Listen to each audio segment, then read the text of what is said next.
Bismillahirrahmanirrahim. Assalamualaikum warahmatullahi wabarakatuh. Sahabat-sahabat di Persyarikatan, khususnya di PCM Genuk. Kami audiensi dengan PCM dan Ketua Takmir Masjid Dong Biru.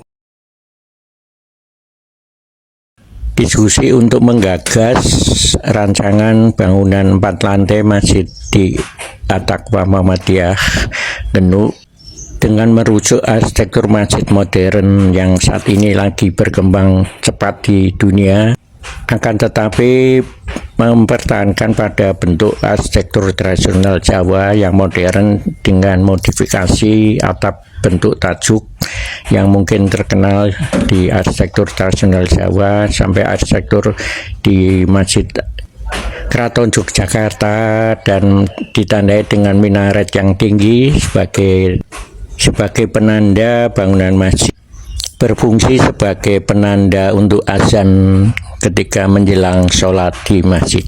Digunakan dinding kerawang atau roster untuk mengalirkan sirkulasi udara langsung. Diusulkan ada tempat wudhu yang terbuka di taman sehingga memberikan suasana lebih teduh, lebih terbuka dan menghargai tentang alam. Ya, ini diskusi bersama pimpinan cabang Muhammadiyah. Pak Pujo, ya, Pak Roh Mulyanto, Pak Robi. Ya.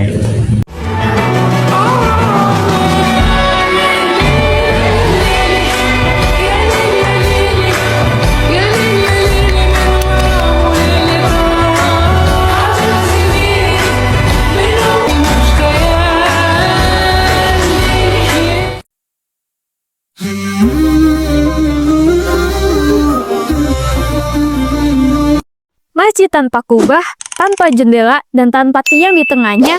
Kok bisa ya? Halo Sobat Amogasida, Bedah Rumah Ibadah edisi masjid kali ini datang lagi nih. Kali ini perjalanannya akan cukup menarik karena kita sedang berada di Kota Bandung dan akan menjelajahi salah satu masjid di Kota Bandung ini, yaitu salah satu masjid di Indonesia yang terkenal dengan desainnya yang tak memiliki kubah.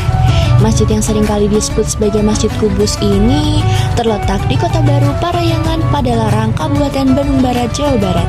Bentuknya yang unik seperti kubus bukanlah tanpa alasan, melainkan terinspirasi dari bentuk Ka'bah. Kalian tahu nggak sih, bukaan yang dirancang ini sama sekali nggak pakai jendela loh, tapi melainkan menggunakan susunan konkrit blok yang membentuk kaligrafi yang berupa 2 kalimat syahadat.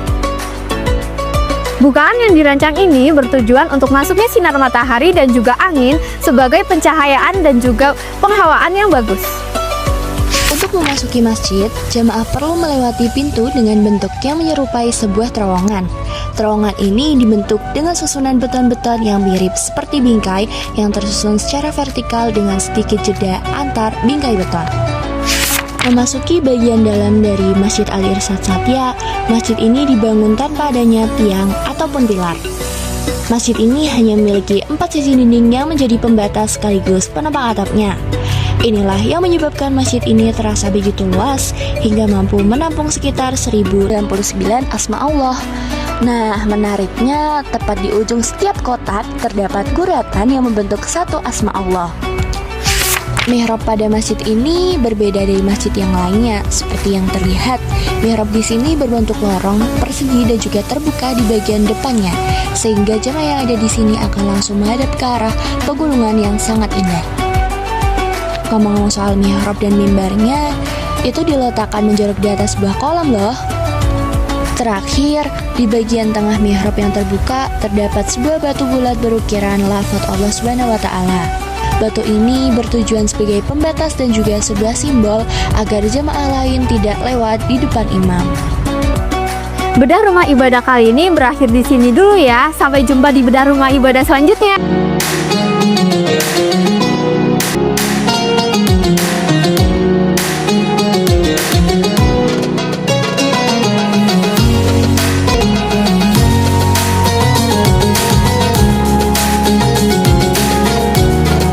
Ini adalah beberapa contoh sketsa gambar tentang tata ruang di denahnya, kemudian bagaimana organisasi ruang di dalam masjid, ada tempat wudhu, ada tempat pengimaman dan persiapan. dan gambar struktur konstruksi pondasi hingga kolom, balok dengan konstruksi baja IWF dan persiapan untuk matnya, beam dan persiapan lantai bondek. Ya, materialnya lebih praktis. Kemudian konstruksi atapnya dengan kuda-kuda baja, dengan konstruksi baja siku, ya, tentang nanti bentuk tajuknya.